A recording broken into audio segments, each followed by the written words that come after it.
What an Arcade Couch is the best place to chill with friends and get your game goodness each and every Monday. My name's Dylan Blight. Joining me on the couch this week, Ashley Hobley. Hey, I'm excited to be here on the couch talking about video games with three people this week. Yeah, not just you and I, which was what a boring episode that was. What? Yeah, Kieran, that sucked. Did you listen to the episode, Kieran? Look, I wasn't on it, so I didn't think there was a reason. Oh, thank God. For me to That adds up with the meme That's that he why would you're listen to it. That we may or may not have said. So that's fine. You people just don't exist for a week when I have a week off for podcasting. You know? Why the fuck can't I pretend you don't exist for a week? What the fuck? No, now I'm gonna go and listen to that episode after we record and cry myself to sleep tonight. I hope you're both okay with that. Yeah. I'll see you very much. Yep, apparently I'm back. I apologize for last week and for anything that my compatriots said or did that likely offended you or besmirched the good name of Microsoft. There's only good things. I don't think we even talked about Microsoft because there's nothing to talk about. I don't think we did, to be honest. So that's fine. I wouldn't have said anything bad, though, so that's fine. Which would have been Ash. Today on the show, a new Witcher game is on the way. A 4v1 Ghostbusters game is revealed. And I've got my Ghostwire Tokyo review out, which I'll go over firstly in a second. So, Ghostwire Tokyo. Go over it semi-quickly, and I'll save a little bit more for Platinum Explosion, because it is a PlayStation console exclusive. But it's sort of been one of the biggest games released in like the last week or so. I don't know, there's a big game every week at the moment, I fucking swear, so I can't really keep up. There's too many games. I mean, 3 big games released on the same day, so. Yeah, literally, yeah, so it's like, what the fuck? I gave it a 6 in my review. So, I say Ghostwire Tokyo is an odd collection of ideas from a studio that is obviously trying to break out from just doing horror. Some of it works, some of it doesn't, and the game feels unique and like playing a PS3 open-world game simultaneously. The combat has a great idea that isn't close to achieving its true potential. The narrative and the characters are forgettable, but the world, exploring Tokyo, the use of Japanese folklore and culture is all fantastic. So, this isn't a horror game at all, if anyone wants to like quick rundown. So you can play this on your PlayStation console, you can play this on your PC personal computers. It is a open-world action video game in which there are creatures that are like weird designs. However, there's not a moment in this that the game ever tries to scare you. Like, it is not scary, and it doesn't even try to scare you. So I don't know, like I know there was some marketing originally where it was like setting it up like it may be a horror game. It's not a horror game. It's an action adventure game. Just with where you're fighting creatures that are inspired by like Japanese like ghost folklore or whatever sort of stuff. It's spooky. The combat is cool for like an hour, and then it never changes for the rest of the game, and then it gets very boring by the end of it because it sort of becomes tedious. But you have like 3 magic spells, right? So it's a first-person magic spell weaving game, but it kind of ends up just feeling like a first-person shooter where you've only got access to 3 guns, because you have a green spell, which is like a wind one. It's more or less like a pistol. It's your fast, like pew, pew, pew, like a little damage, like faster. You've got a blue thing that there's like sort of a shotgun wider burst attack. And then you've got a red one that's like a rocket launcher RPG sort of thing like that. That's the 3 attacks. All the enemies you fight, doesn't matter what spell you use on them, none of them are like weaker to different attacks or anything like that. It's just simply shoot them, or in this case, magic them until they go. All the boss fights are very much the same. It's just like bullet spongy sort of things you go ham on. Any of the upgrade skill trees is just like, you can do it faster, it does a little bit more damage. None of it like really builds or makes the combat feel any different in like your first hour compared to your last hour with the game. The narrative is like mostly forgettable. The characters are meh. The cool thing about the game is the world. And even like the setup to the story, I guess, is kind of cool. So you have this character called KK, who me and Ash discussed on Platt because we like played this prelude demo where you play as KK, and we're like, that's the star of Ghost, that must be the star of this game. And then it's not. What the story turns out to be is KK is a like supernatural detective who has the magic hand power stuff, And he dies prior to the game's opening events. And the game begins with him and his ghastly body, and he enters the body of this other dude, Akito, I can't remember which, Akito, I think. He like is dead or nearly dying after being in a car crash. So KK enters his body, and then they're both consciousness in that body, and they have to sort of work together to stop a dude in an evil mask who's on the box art who wants to drain all the souls out of Tokyo for mass villain reasons. And, for the end of the Ring. world, the Elden Ring, correct. For the Elden Ring, yep. Okay. Why not? The story, I was like, whatever, I didn't really care. But the world, like, getting around Tokyo, I'm having a lot of fun.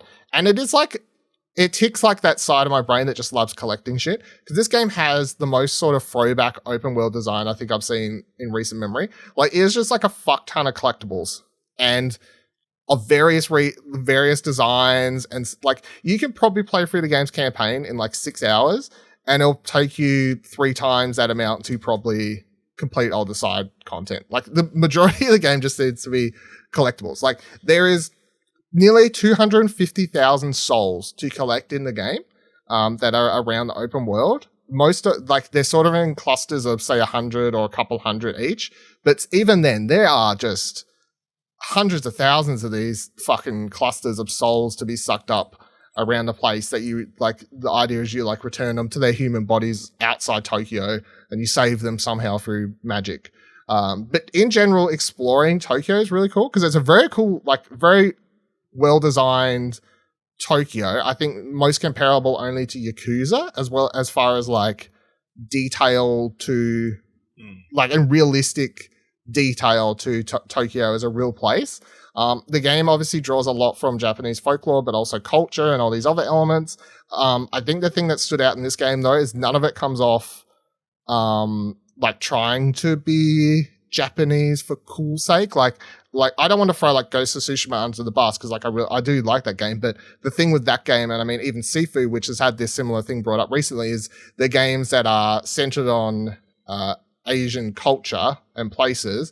However, they're developed prominently by Western studios and prominently like big name white dudes in like the leads of most of those roles, which has been the thing. Not to say like either I said like there have been discussions about both doing things, Tsushima. Oh no, Ghost of Tsushima was very much praised though by a lot of the local yeah, for sure. Stuff most, like that, and they did most very of the people heavy have, research, but yeah. But there's still been discussions around both as to like, you know, like what is this like white sort of, you know, like I don't know, it's not like I don't know what you call it, like white grabbing of another culture it's and cultural then like appropriation. I don't know, it's interesting, but I feel like the thing, like again, I have no problem with either of the games. It's just like the way that this game uses the Japanese culture and like everything just feels a lot more. Like coming from a place of love because it is from a Japanese team. You know what I mean? Like it feels a lot more just like... Feels homegrown. Yeah. So I think that's like a very cool element of it. Like you can find all these different yokai and like all these other different things, and like a lot of the collectibles are cool. There's like 25 hidden tanukis to find around the world, and you can talk to them. This game gets very weird too. That's the thing, like you watch all the trailers for this, you're like, super serious horror game. No, like once everyone disappears from the world, like because you're the only soul like remaining wandering around apart from these ghosts in Tokyo, you go in like there's all these shops like on shop corners like 7-Elevens and stuff. You go in there to shop, you're getting served by cats.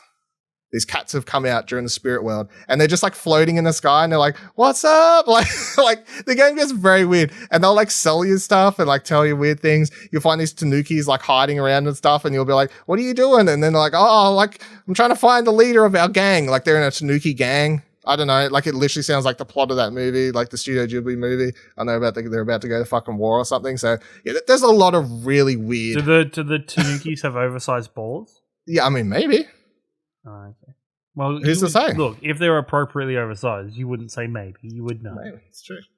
But yeah, it's an interesting game that I think just sort of falls apart by the combat being like way too repetitive by the end of it, and never like growing upon what you get in like your first hour, and then the story just being like very weird. Also, the first 3 chapters like are like spaced out sort of evenly, and then by the time you hit chapter 4 to 6, it's literally like maybe 45 minutes. It's like bang, bang, bang, bang, and you finish the game. I'm like, what the fuck happened? Like, it's so weird. Like, yeah, it's odd. Like, I think you could finish the game in maybe like 5-6 hours if you literally just went campaign mission to campaign mission. It sounds like it's one of those games that's very front heavy, where they have like these are the quote unquote open world chapters, and then as it closes down, it's like as it closes up the story. Part of it's like, sometimes you get the feeling from game devs that they go, oh, holy fuck, I need to finish this game quick. Let's finish the game and get the last little sections done. That kind of narrows the scope. It's almost as if they had an idea and their idea for the game was more that first half, but they just couldn't carry it out for the whole thing. And even like the side missions can go from really serious to weird. And I mentioned that in a review too. Like one side mission, it's like these spirits trapped in Tokyo. Who have like they're trapped there because like they've got lingering things they need solved before they can move or whatever. And like one may be like there's the evil spirit of someone who used to live in my apartment building, who was a child molester. He's haunting it. Can you help me? Like that, like you're like, that's some serious shit, right? And then next second you go do another side mission and this ghost is stuck on the toilet, literally making pooping noises and going, oh, I need a toilet roll. And that's a side mission. So like the level of like which I guess is very normal in Japan, because I guess the Yakuza games would have something similar where there is the more serious natured stuff and then there is at the same time grown men in diapers and having to fetch some things. It's that kind of Japanese culture that goes from 0 to 100 then back to 0 very rapidly. The thing is, like, I gave it a 6. I think that's okay on our scale. So, of course, I'm not saying it's a bad game. I think it's an okay game. I may even try and platinum it solely because I could if I want to watch something that I can, like, sort of multitask, booting up this game with the amount of, like, collectibles I've got left to do, and I can just mindlessly not pay attention, just go around the map doing that, I'm going to keep this probably game as the perfect sort of multitasking thing if I ever want to get the plat, because that's exactly what the game is. It sort of reminded me of, I haven't seen this many collectibles like around the map to collect. It was making me actually think of Crackdown, like with the orbs, like similar, just like a shit ton. And the game almost just feels like more like a collectathon than an actual story game at times. So I will say from reading a review, and you compared it to games of like the PS3 era and stuff like that. Even like I Infamous. Infamous as well. I feel like I got that vibe from the trailers that we did see of this game leading up to it. Like especially when we saw gameplay, it did have that kind of energy and vibe to it, which I don't think is necessarily a bad thing, but it does feel like it's somewhat of a time capsule to that period of time rather than kind of learning from those experiences and moving forward.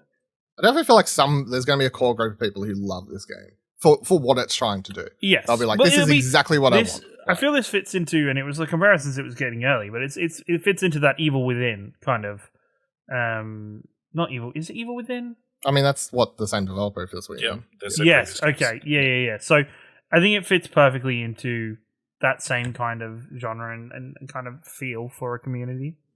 I mean, they were survival horror games. Like, they were what people wanted. But apparently that's not what they want to do anymore. So this is their Resident Evil 4, you know? Apparently.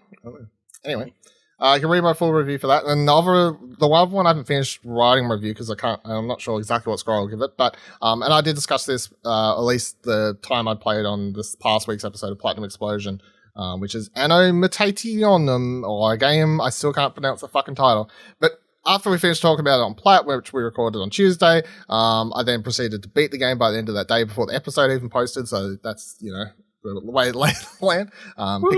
Picked up the platinum even, so I went hard on this one. But yeah, this is a really cool like game. I would suggest for I think it's on PC as well. I think it's PlayStation and PC at the moment. But it comes out of this China Hero Project thing, which also did like Fist, which I loved on PlayStation last year. It is a mix of a side-scrolling like 2D action beat-em-up game and a cyberpunk semi-open world narrative-driven exploration. Like, it's a weird mix of elements. It's got fantastic pixel art, very beautiful at times, stunning like sort of character cityscapes and stuff like that. the combat. And here's the thing I'll correct from what I said on Plat, which is I'd only played like 5 hours at time. I said the game was pretty easy. It does take a difficulty hike at some point, and I suddenly was like dying to bosses like several times in a row. So do be aware of that. It definitely doesn't get as hard as like, I wouldn't say it's hard as Fist, which is other things sort of coming out of the same, like not the same developer or even anything, but just the same thing. Yeah, great. Or even like something like Hollow Knight or anything similar, like sort of this sort of games. Like it's definitely not those difficulty, but I was saying on Plat like it's a breeze. I would say it's not a breeze. It does get harder towards the end, but the story gets fucking ridiculously confusing by the end, which is sort of one of my my counterpoints. It's almost like they were writing like this really good thing, and then suddenly they realized at some point they're like, fuck, I've only got 10 pieces of paper left. Like, I have to fit the rest in, like, and they introduce like all these characters by the end of the game. And I would compare it. So the game starts and you're like, cool cyberpunk world, like cyberpunk themes and all this sort of stuff. You're like, cool. So you can compare it to those sorts of things. And by the end of the game, they almost introduce an element that like was making me think of Control, like this supernatural sort of secret organization and all these sort of stuff. I'm like, man, this game's got all these crazy elements. But I really enjoyed it. The combat's good. It's not great, but it's like acceptable for what it is. I did enjoy the characters and narrative up until it being like sort of losing me completely in the last couple of hours, as I was like, what the fuck is even going on anymore? But I would be down for a sequel. I think there's a lot of cool ideas here, and definitely one of my favorite looking games I've played this year. I really love the pixel art style. So if any of that sounds like something you could potentially be interested in, I think it's only like $30. So took me maybe like 12 hours to beat. So I mean, it's like you could probably do it shorter for more time than you played Ghostwire Tokyo. I think I've played Ghostwire Tokyo. I think by the time my save file would currently be like maybe 14, 15 hours. Oh, so I okay. think I'll play it for a bit more like. And you could definitely beat Ghostwire Tokyo, as I said, in 5 to 6 hours. But yeah, I've got like nearly half the collectibles. Like I was fucking around. Like I was doing enough to explore, and I still banged out a review in like 3 days or something. But used my time.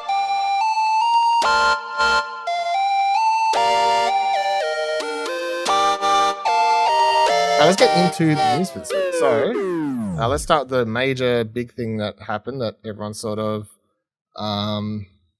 been talking about. What the fuck is that popping up? Get out of here. Press Start writes, a new The Witcher game is now in development. Announced this morning, 4 days ago, 5 days ago, 6 days ago, 7 days ago by the time we're reading this. CD Projekt Red announced that the game within the Witcher universe is currently under development and that the project will kick off, quote, a new saga.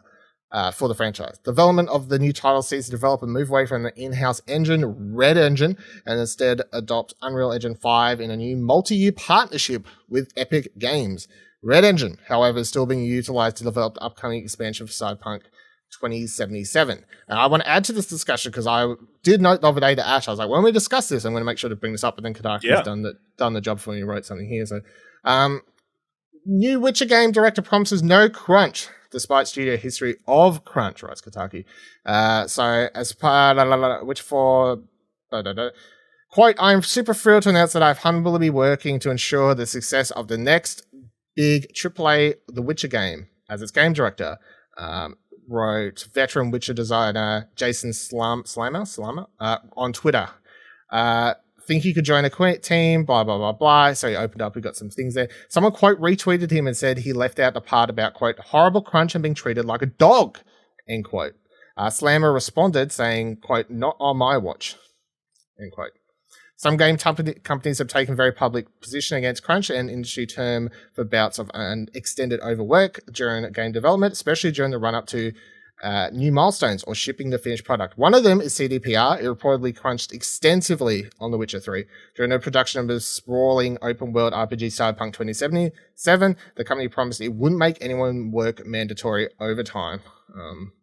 That pledge was reiterated in June 2019. Then in September 2020, CDPR re-ended and ordered mandatory 6-day work weeks up through Cyberpunk 2077's release. Even prior to that, some developers later reported working 13-hour days during the thick of the game's development. So, obviously, CDPR currently is in, and that's the thing, I want to, my discussion thing for this, or my initial reaction was like, I saw this when I woke up or whatever. I was like, new Witcher, cool. I definitely want to play that game. I very much love The Witcher 3. Fantastic. Probably one of my favorite games I've played ever, especially open world wise. But also, CDPR, as a developer, currently in the shithouse, I feel, for most people, because they had very heavy crunch report coming out post Witcher 3. They had nothing but terrible reports come out about their studio in the lead up to Cyberpunk 2077's release, both by crunch, then the transphobic sort of stuff. There was just all this sort of stuff embroiled around that release.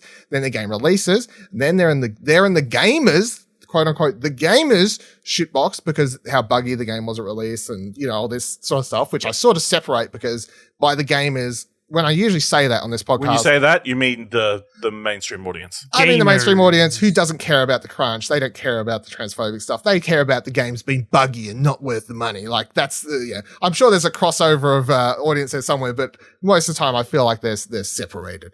There's the people who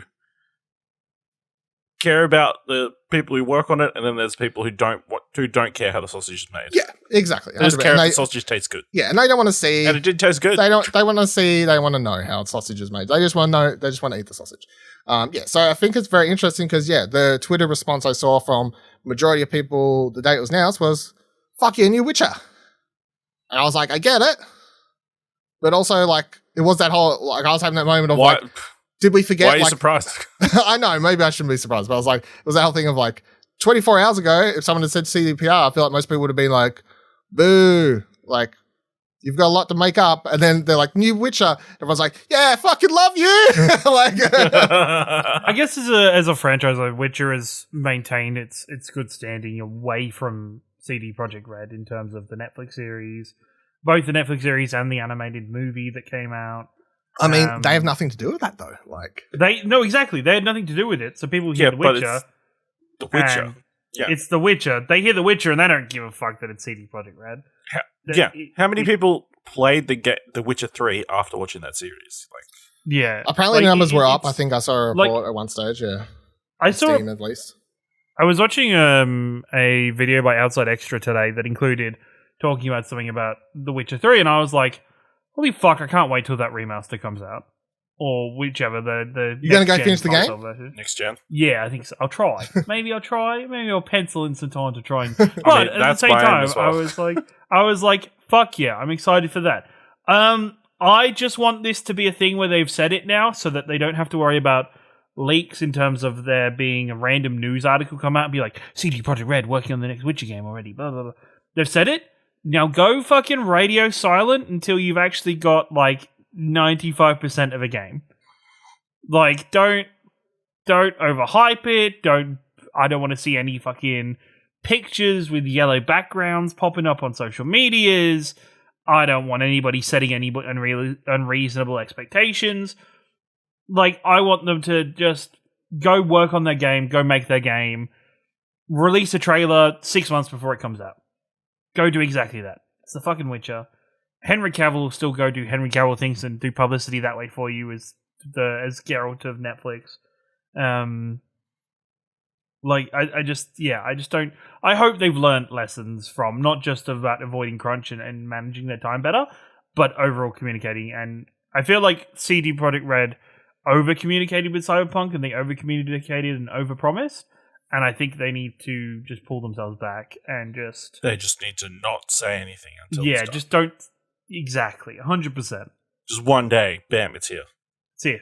Yeah, exactly. I don't mind them in that. I don't mind, because I saw some people be like, they're...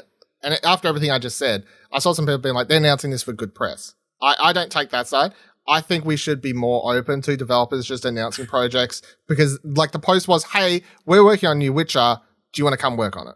It was a job posting. That's the new normal now, I think. Yeah, and it should be to a degree, I think, because there's no reason why we shouldn't be able to hey, there's a new Witcher in development, and then you can still get your super E3 hype trailer when it's originally announced. You don't need to keep it in secret until people love secrets though. No, the thing is, right, there's no such everyone will thing. Still get hyped. It doesn't matter. Most people. The thing is, right, there's not much. There's secrets are extremely rare in any types of media anymore. Because somebody is going to fucking somebody will have a leak, or they'll have a source, they'll have a feeling, people will be writing articles. The game trailer comes out and people are like, wait, hasn't this already been announced? I swear I've read a news article a couple months ago that this was already announced. I feel like it's better to go out in the front foot, be like, hey, yes, we're working on this. It's not The Witcher 4. It's something else. Cool. Let's just, I feel like it gets them out on the front foot, but also at the same time keeps them on their terms rather than kind of trying to chase their tail. Like, say, Overwatch 2 recently had a very weird leak come out where they leaked a character being switched from a DPS to a tank, and then they had to do this weird hour-long community stream where they talked about it, and everyone was like, yeah, we know that it got leaked. I don't know. I think it's good for the CD Projekt Red to do this. Yeah. As far as what the fourth game could possibly be, there's not much to sort of theorize around, but the main thing is, of course, the image that was posted is either of a cat or a lynx, whatever. Apparently it's the medallion of a new school. Yeah, so everyone thinks it's a medallion of a new school because, of course, if you don't know, for some reason, Geralt, of course, wears a wolf medallion, and that was the thing there. People have pointed out that Cherie at some point did wear a lynx cat one, but it was only for a side hot minute. She doesn't actually wear one consistently. So everyone thinks it's potentially a new school, which means they in the game maybe it still has. I feel like most people want to play Cherie. I feel like that's the common sort of thing. They want Cherie to be the star of the game. Cherie doesn't make sense with the canon ending though. Which I'm not going to go into, but the canon ending is the... I thought the canon one would make sense, but maybe I've got it wrong. So no, I think the canon ending is the good ending where Cherie kind of lives up to her destiny sort of thing. I don't know. I'll double check that. But what about the ending that doesn't involve the canon? Yeah, exactly. Just do a non-canon ending. I feel like most people would want a Cherie game though, because that's sort of the thing. I know people have theorized if it's a new school, it could just be a brand new character, or maybe a creator Witcher. None of that sounds as interesting to me. It's really Witcher Legacy, where you go and you put into a school. Oh my god! Don't stop it! Punch points. No, I think I'd actually really like it to be in the quote unquote golden age of witches. I'd rather it be a prequel to Geralt's story and everything. Go do years and years and years before anything happened, before any of what stuff we know about. And take it to a point where witches are a lot more common. There's the actual schools of witches. There is more of them about, and kind of arranging history a little bit that way. Yeah, well, I mean, I guess it makes sense they're doing another one back after sort of Cyberpunk's failure. I don't care how much money it made. It's definitely not I wouldn't call that game a success. Especially after who fucking knows how many refunds they're still doing. But yeah, I feel like it's sort of going back to the well to sort of get back your studio's love is sort of what a Witcher game is. Plus, ever since in the time between the third one and now, as we've just been saying, the series has only got more popular thanks to Netflix series. They've literally got another series on the way. If that universe continues to grow on Netflix, there'll be a million spin-offs and seasons and what have you, animated specials. So yeah, it makes perfect sense to sort of jump back onto that, I think. I wanted to give a shout out to this because I watched this the other day. So I'll just read a little bit from this and then just basically tell you to go watch it because it's very good. So PC Gamer writes, 2 reports paint a troubling picture of workplace abuses at acclaimed indie studios. Stories of abusive workplaces are unfortunately all too common among major video game publishers, Activision and Ubisoft being the most obvious examples. Both have faced significant allegations of widespread misconduct and employee abuse in recent years. There is sometimes an expectation that things are much better among indie developers, which are generally much smaller, more intimate, and, publicly at least, more institutionally aware of vital need for equally treatment of all employees. I completely fucked that, that's fine. And yet 2 reports released today make it clear that that's not always the case. A People Make Games investigation into 3 noted indie studios, Mountains, who did Florence, Fulbright, who did Gone Home and Tacoma, and Phenomena, I can never say that studio name, Phenomena, who did Batam, that included interviews with 24 employees, revealed troubling allegations about high level of toxicity at all 3 of them. Mountain's founder Ken Wong, for instance, is described as being an emotionally abusive manager who constantly tore down the work of his employees, leaving them doubting their own expertise and abilities. I would definitely suggest everyone watch this. I think it's about 40 minutes long. But in general, I'd say everyone should subscribe to People Make Games because it's a fantastic YouTube channel that does very, very good work. But yeah, in general, I think this is a very good report into the sort of tight-knit indie development studios where it's a different sort of look at how abuse within and the power structure within these studios worked, and how these people who became like, especially like in the case of Ken Wong, it's very much like written about how like, like he's overnight nearly sort of became this like sort of mega stardom dude in like charge of like coming off the success of a bunch of indie stuff, and then Florence comes out, and then it's like everyone loves that, and it's like, okay, well, you're working on like 3 different games at the same time now, and like maybe he was like really good at game design, but maybe he didn't have the human people skills to actually be the management skills, and that led to a lot of issues where he was just he just shouldn't have been in that role. That's how at least I took it. Not to like say that justifies what he done to people, what he said to people, what he does, and that's the case for I think a lot of these. It's like even with Stephen Gaynor at Fulbright, again, massive success, indie game, nowhere. Suddenly he's like charge of a team, doesn't have like managerial stuff, and then it's very much a similar situation. Funamino, very similar sort of, well, slightly different there. I feel for I can't remember the person's name. It's I can't remember. Anyway, whatever her name is, like very different story there. So yeah, I would highly suggest everyone check that out. I think it's definitely a worth watching tonight in your bed on YouTube's. A Ghostbusters game got revealed. This looks cool. I think I want to play it. Kotaku writes a new Ghostbusters game has been announced called Ghostbusters Spirits Unleashed. It's an asynchronous 4v1 multiplayer shooter where 4 Ghostbusters can take on one player controlling the ghosts. The game official description reads, as a Ghostbuster, join with other Ghostbusters to chase and trap ghosts in museums, prisons, hotels, and more, and capture the ghosts before they can fully haunt the areas.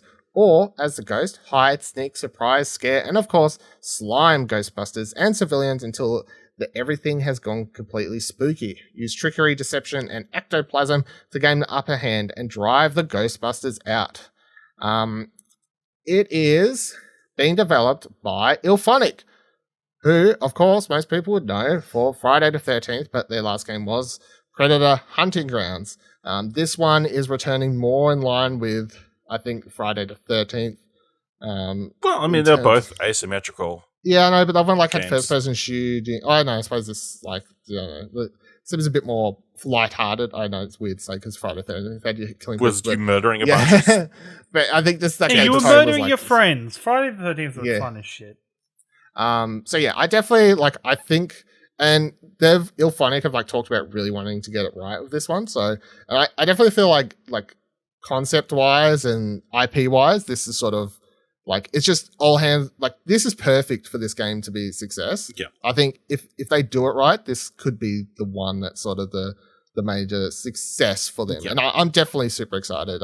Sounds like you are too, Ash. Hopefully to get into this one. Yeah, I'm definitely keen. Hopefully we can play it together and that kind of stuff. I think it sounds really good. Sounds like they've addressed a lot of the issues that others have had with their games. I think apparently, from what I've heard, you can play it completely by yourself with AI. Which, especially if you're playing as a Ghostbuster, you can obviously practice, even if you're not around with your friends, getting a few matches in. But then you can also practice being the ghost, which, when you're playing, when I was playing either Friday the 13th or Predator Hunting Grounds, it's when you first play as Jason or the Predator, it's the fuck do I do? What am I doing? Yeah. What am I doing? What do these abilities do? Yeah. I'm just walking around. Everybody's running away. I can't catch anybody. It's really depressing. So, if you're able to practice against AI, at least, get a little idea of what you're supposed to do and that kind of stuff. So, yeah, sounds good. Karen, do you have any Ghostbusters? Look, I hope they can, continue providing games like this and bring support. I hope this game survives and doesn't have the kind of the death that Friday the 13th did around licensing issues. Well, Ghost Core's involved, so I mean, that's... yes, of course, Ghost Core's involved at least this time. It's not, making a game for a license you didn't have. Is this going to be multi-platform? Do we know? Yeah, it's both consoles, and then Epic Games is exclusive on PC. Which is the same that happened for PC, but Predator was on Epic as well, and PlayStation, but it's on Xbox as well, and it'll be multi. It'll be what do you? I'm only asking because Ghostbusters, I believe, is a Sony property, so it would have made sense for it to be an exclusive. But yeah, and I believe they said it'll be multi. Whatever you can play with Xbox and PC and whatever. Crossplay. Yeah, crossplay, cross-platform, crossplay, whatever. Which is kind of the norm these days, but which I'm glad is the norm, and I think this is another good multiplayer experience to have. What are you laughing about? I'm not Ashley B. When I said I'm glad it's the norm, and Ashley's like, yeah. Due out later this year. Q4 is what all they've said. So, fingers crossed you can play as the 2016 Ghostbusters, either as Ghostbusters or as Ghosts. I want to be. That'd be pretty messed up. People rage at the game. Yeah. I want to play as Chris Hemsworth. I mean, yeah, that'd be cool. I don't see why they shouldn't add all the if they added everyone bar the 2016 as characters. But I think apparently it's set after the most recent movie, so after Afterlife. So. Man, don't make this shit canon. Just make it silly and fun. I fucking care. Hell out of here. All right. Just following up on something we talked about 6 months ago, because Press Start writes less than 6 months ago after it launched, it appears that the new Zing Marketplace online retailer that EB Games launched in September is officially closing down. In an email sent to those who have registered paid listings over the months, the Zing Marketplace team thanked those that were part of the Zing Marketplace beta before informing that the beta will be coming to a close tomorrow, which was March 22nd. From this time onwards, adverts as well as user accounts will be deleted. Oh. Cool. What a shocker that something that tried to emulate what massive sites like Facebook Marketplace, Gumtree, and eBay did not succeed. Yeah, there really wasn't I remember when we talked about it, I was like, this could be cool, but they never did anything that sort of helped make that a central place to look for pop culture sort of secondhand items. It was literally just Facebook Marketplace. But the only 2 times that I've acknowledged its existence is the first time we talked about it and this time we talk about it. Yeah, well, I like to follow up sometimes, even if there's not much to say. I'll be like, hey, remember that thing we talked about 6 months ago, listeners? Well, it's dead now. Dead now. Yep.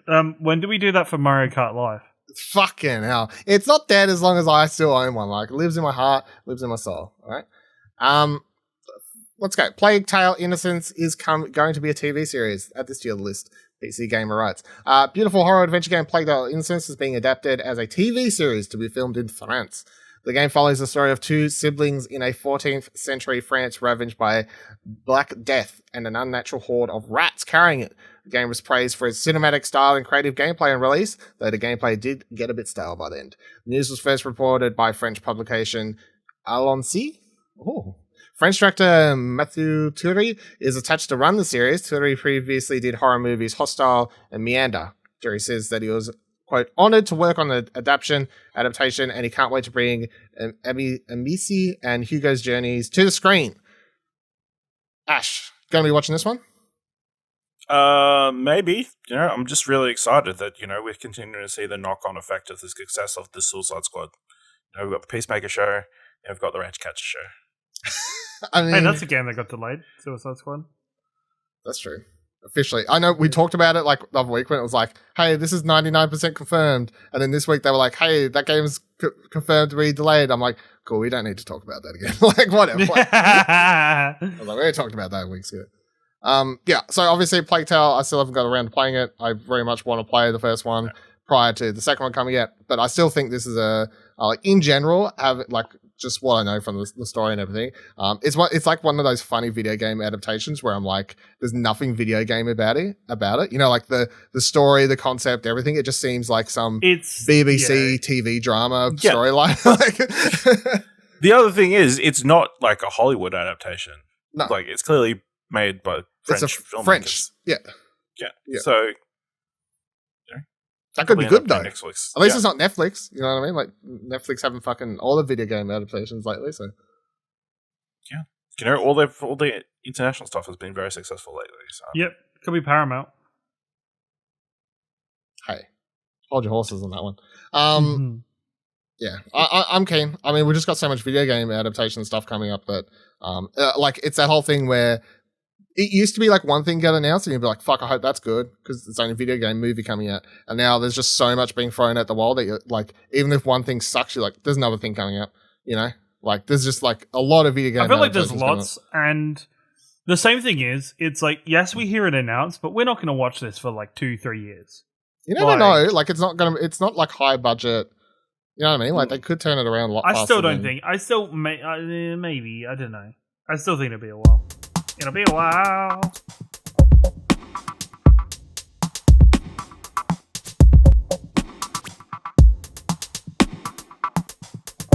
Alright, and what we've been playing this week, it's actually Ash! Ash is playing a video game. Hey! Ashley playing something on his CRT TV! No, I play it on my laptop. Hey! PC gamers unite! More pixels! Yeah. I checked out Tunic, which is obviously the game. Wait! I need to... Ashley, how did you consume Tunic? you walked yourself into that, to be fair. How did you consume Tunic, Ash? On my PC. But did you pay retail price for it? No, I used the Xbox Game Pass, you know. Sorry, can you say that a bit louder? No problem. No. Just say that. Say that. No, a bit I'm pretty louder, sure please. it worked fine. Anyway, No. So it's obviously the game that Team Tunic's been like working on for like 50, 60 years. It's like a Zelda-like action isometric game, which you play like a cute little fox who's suddenly appears on this island, in which the main hero has died, and you just kind of explore and like kill monsters and shit. I played like an hour or two of it. Quite fun, you know. Obviously, we played it like PAX like forever ago, 60 years ago. 60 years ago. 60 years ago, damn straight. So, side note, still time to buy those 3-day passes. Apparently, they're over 60% sold. So, I would recommend. As of recording, getting out of could be gone by the time this is out. I don't know. Probably not. I think they're going to slow down. But yeah, really enjoyable. I think it's a beautiful art style. It's got this. I don't know if I noticed it during the demo, but throughout the world, there's like pages of like a game manual that you pick up that kind of explain the world to you. Of course, a lot of it's in this language that you don't understand, so it's like you're kind of just deciphering it from these images. Like press X to do and a bunch of weird text, but it's pretty clear. It's like do a barrel roll or whatever, no, like a roll, not a barrel roll. Dive roll. Whatever, I don't know, just a dodge roll. Yeah, okay. You know? Barrel roll. But yeah, it's really enjoyable. It's like cool exploration. It's got like interesting, like kind of Death's Door-esque combat style. The other thing is it's got like a lot of stamina meters and that kind of stuff. Like you can't constantly dodge out of the way constantly. You can only dodge a certain amount of times. But yeah, you can pick up a bunch of items and different things. Yeah, like I said, I'm only like an hour or two in. I only just got a shield, which should open things up a little bit, you know, to not get hit potentially. But yeah, it's got interesting story ideas. Like it's completely unspoken and that kind of stuff. So it's a lot of again reading the manual, which is like very cool, like old school. Like if you bought games before. When there was before they got rid of manuals, before they got rid of manuals, yes, you will really appreciate this. I think it's very beautiful and beautiful music, beautiful worlds, beautiful designs. It's like really cool. Kind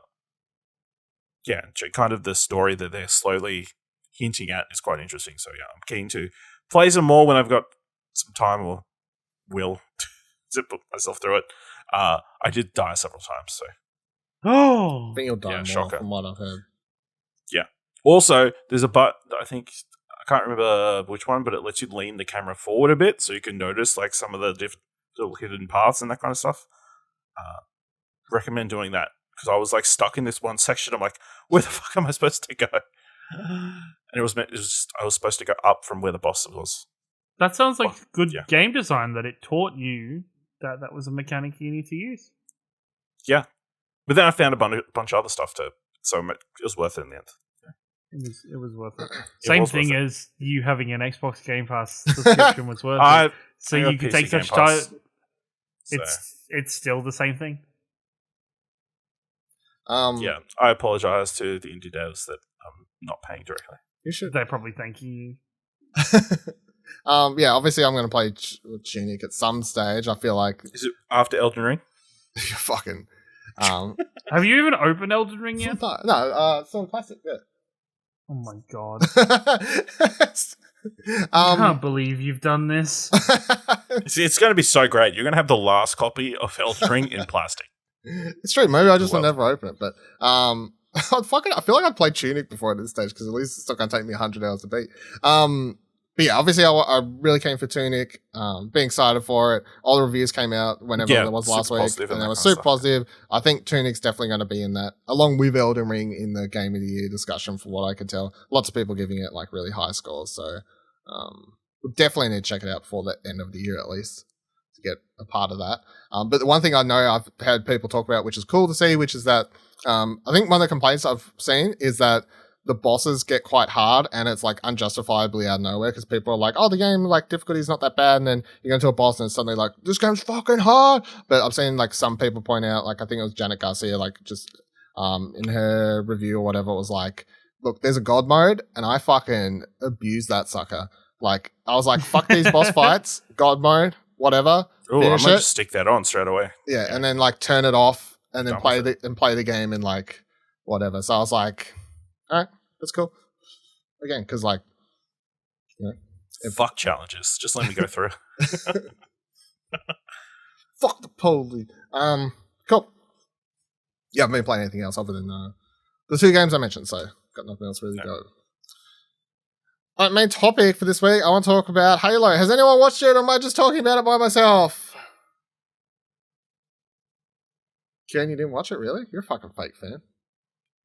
I don't have Paramount Plus. I should probably... Well, you can't get it? It's fucking free for like... You don't have 100 emails that you can just use for a free trial? Kieran, do you want me to tell you something? You get it free through Game Pass. Yeah, actually? That's kind of funny. Yeah, let me find... If I can quickly find the fucking exact PR spiel email here. Let me read from that exactly. Here we go. Here's the PR email. Haven't had the chance to check out the first episode? Don't forget that Xbox Game Pass Ultimate subscribers will be able to stream Halo for an exclusive offer of Paramount Plus for 30 days free via perks. Available to claim now. So you get 30 days free, Kieran. Guys, just keep talking for a second. I'm about to spoil the first episode, so too fucking bad. So I really liked it, to be honest. Here's I'm going to sum it up. We've been like waiting for this series for like, I feel like Halo has been sort of the most talked about, anticipated video game adaptation for some time. I would put it probably next to World of Warcraft. And I'm not saying like quality wise, I just mean like World of Warcraft's adaptation was like really hyped up and people thought that was going to be the bee's knees, and then it was a massive letdown, of course. And I feel like similarly Halo's gone through like, it's a movie, it's a TV show, it's a movie, Spielberg's doing it, some other guy's doing it, you know, like it was jumping all around. And then eventually when they're like, hey, it's a thing that's happening, I was like, I don't believe you, until that trailer came out a couple months ago whenever we talked about it. So I was like, all right, sure, let's go. And as someone who obviously only recently started actually playing Halo for more than just the multiplayer at friends' places, I've like come into this with a little bit more knowledge, which felt sort of cool to be like, I know who that character is. I know what they're like referencing there, like, you know, like sort of stuff like that. But I think the reason I really enjoyed it so much is because it just felt like a generally good pilot episode for a sci-fi show and didn't like lean too heavily into pandering, I guess, towards video game fans. So much so that look, this is, again, Kieran will leave because it's all over fucking Twitter. So, and this is the thing that I'm pretty sure they had in the trailer that everyone feared anyway. They take his helmet off. How dare they do such a thing? I tell you what, it was really good casting because that guy looks what I assumed Master Chief looked like. Pablo Schreiber? Just a bland-looking white dude. Well, I know people kept saying like he's from like, I can't remember, but I know him mostly from American Gods. What I know. Pablo Schreiber. Yeah, Schreiber. But he's most known from like a I don't know, fucking some CSI type It was thing. on Or Wire, Maybe Law and Order Special Victims Unit, Maybe that American was it. Gods, Orange is the New Black. And Orange is the New Black. That's something else I've seen a lot of people mention. Yeah. What did you think of the first episode, Ash? It was fine. I mean, the CGI is not like some of the special effects, especially of the Covenant, were not good. Like they looked pretty. I thought they looked mediocre. okay, like not terrible, not great. Yeah. Some of the action looked really cool. Like when the whole battle, that like cool. Like the Spartans look really awesome. I think anybody who is a Halo fan will be happy about how they've brought them to life. But kind of the story overall is like. You don't like the setup, like in general? I think it's just completely fine setup. But it'll be interesting to see where it goes from here. Also, again, it's another story of a dude in a helmet, like taking some young person somewhere else. Yeah, I mean, ferrying up. Yeah. I think that's the most because, like, obviously going into this, it was like, okay, so like, what's the plot? Are they just doing the first game? Like, what's the like, where are they going direction wise here? And like, they obviously have a lot of key elements in here, and even stuff like I'm probably missing. Like, there was that.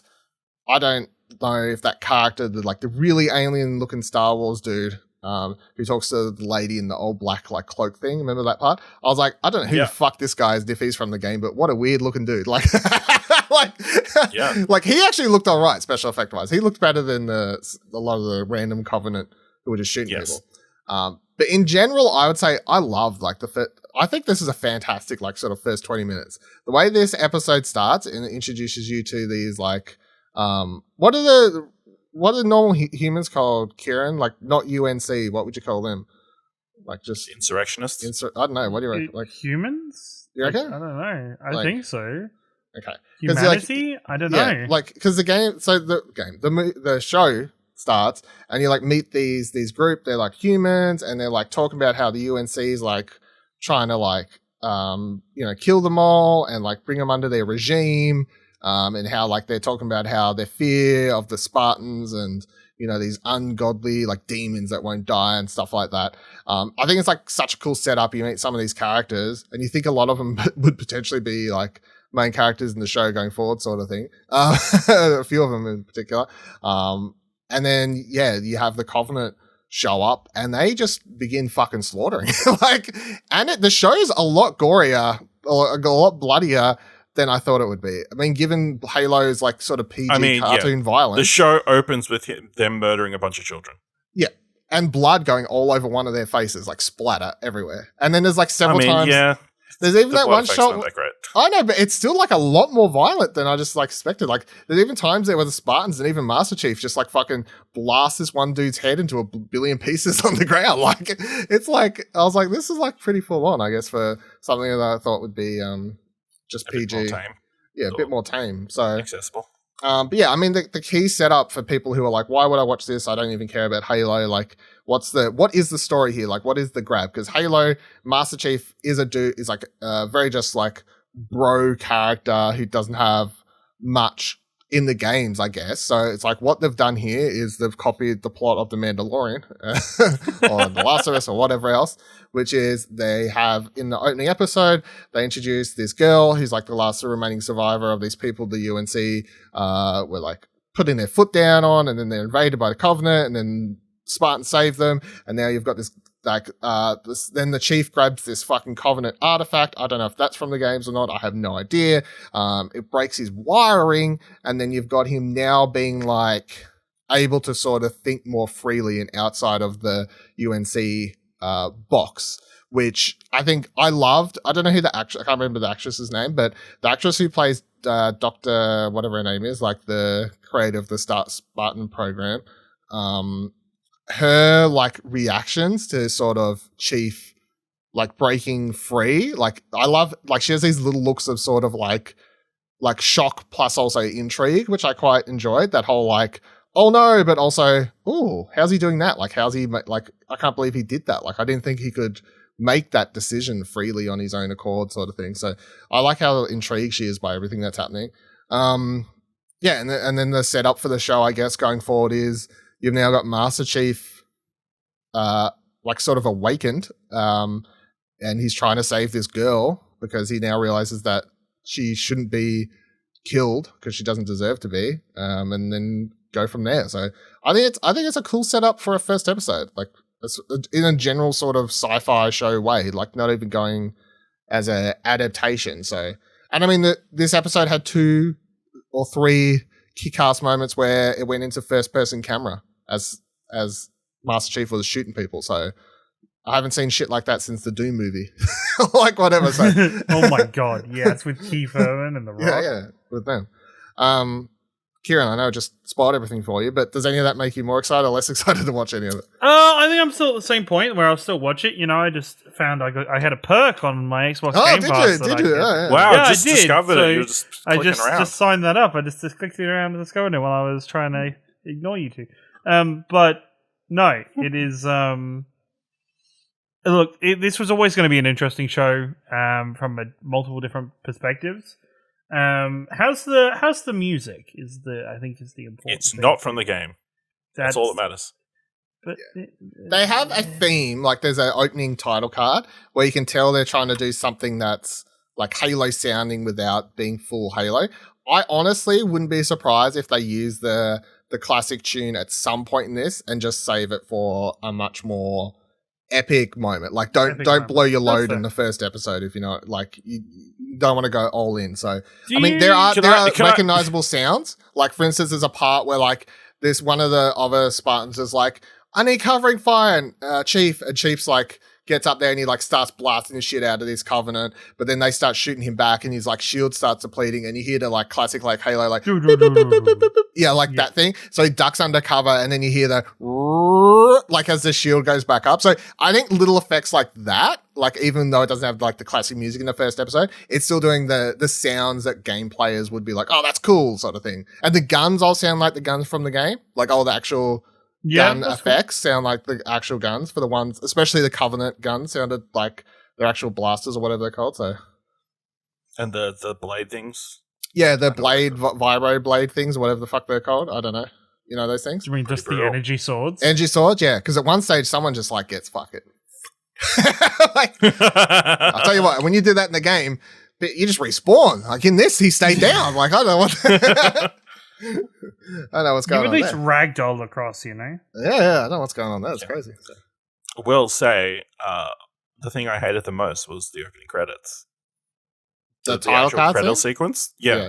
Because all it does is it says, I think it's like Halo, from Microsoft, 343 Industries, and then just 30 seconds of Master Chief like putting on clothes, and then Halo.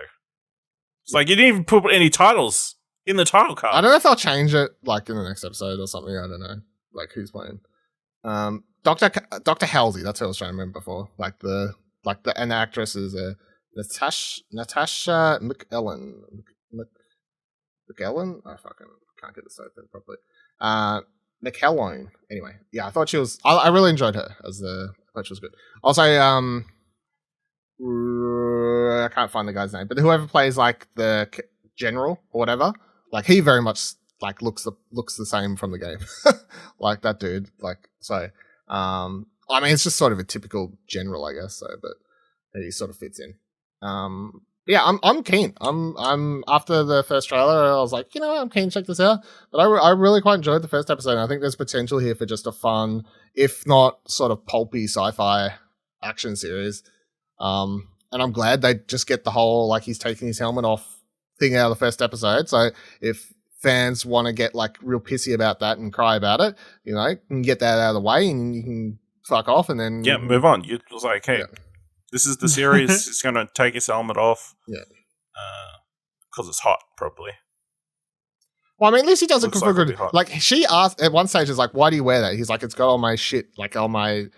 like stuff. I need it to see all the data and whatever. Like he explains he needs the helmet on, and then the reason he takes the helmet off is to gain the girl's trust. So it makes story reasons. Like yeah. So it's not like I took the helmet off just for shits and giggles. Like I doubt he'll have the helmet off. It's interesting that they did the helmet off in the first episode. It's interesting that they didn't. They didn't build it up for two seasons. I think narratively it made sense to do it in the first episode though. That's the thing. Like it doesn't feel like like it just fit like for that moment. Just rip the Band-Aid off. Yeah. So, yeah. Look, we're not going to talk about it week by week, but obviously we'll talk more about it once it's wrapped up, I guess. But yeah, I thought it would be. I don't know how many episodes the season's going to be. It's probably like 6 or something, 6 or 8 probably. Wouldn't surprise me if it's that long, but yeah, in general, I'd say it's worth checking out, even if you're not a massive Halo fan, because yeah, I thought it was a pretty fun sci-fi show that I thought you might find on like. I mean, it does feel like a TV show. Like, I know it's on a streaming service, but it doesn't feel. That's the thing. Like Ash is talking about, the budget of the special effects. It doesn't feel like Netflix caliber. It definitely feels like a television show. That's the network television. Network television is what I mean. Like, it feels like it has the budget for that. But that's sort of like, I used to like a lot of those network sci-fi shows where the special effects weren't that great, but the characters were always good. And like the story, like that was the sort of thing that you gravitated towards, and the special effects weren't always the best part. But yeah, it's definitely not Netflix. And again, maybe if it does really well, season 2 budget goes well. I mean, The Boys was similar. The Boys, that's true. First season, there was a lot of like special effects and stuff that were like meh, and then season 2 it was suddenly like you've got like double the budget, and we can tell. So okay, we know we're betting big. Yeah. So it's going to be 9 episodes. Oh wow, no. Yeah.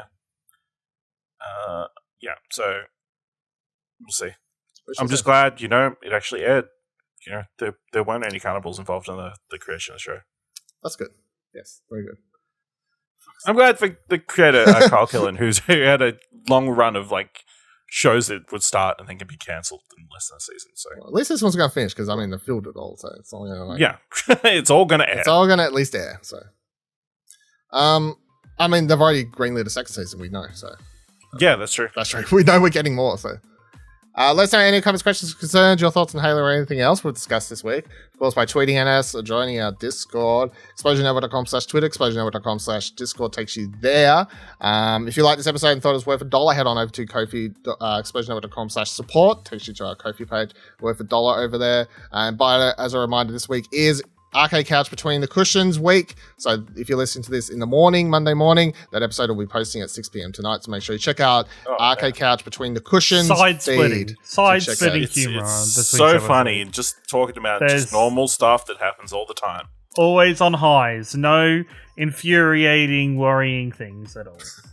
So make sure you check that out and subscribe to that show as well. Our bi-weekly discussional podcast there about whatever we talked about prior to recording this. Find out what it was on that feed. See you here, same time, same couch, next week. Bye.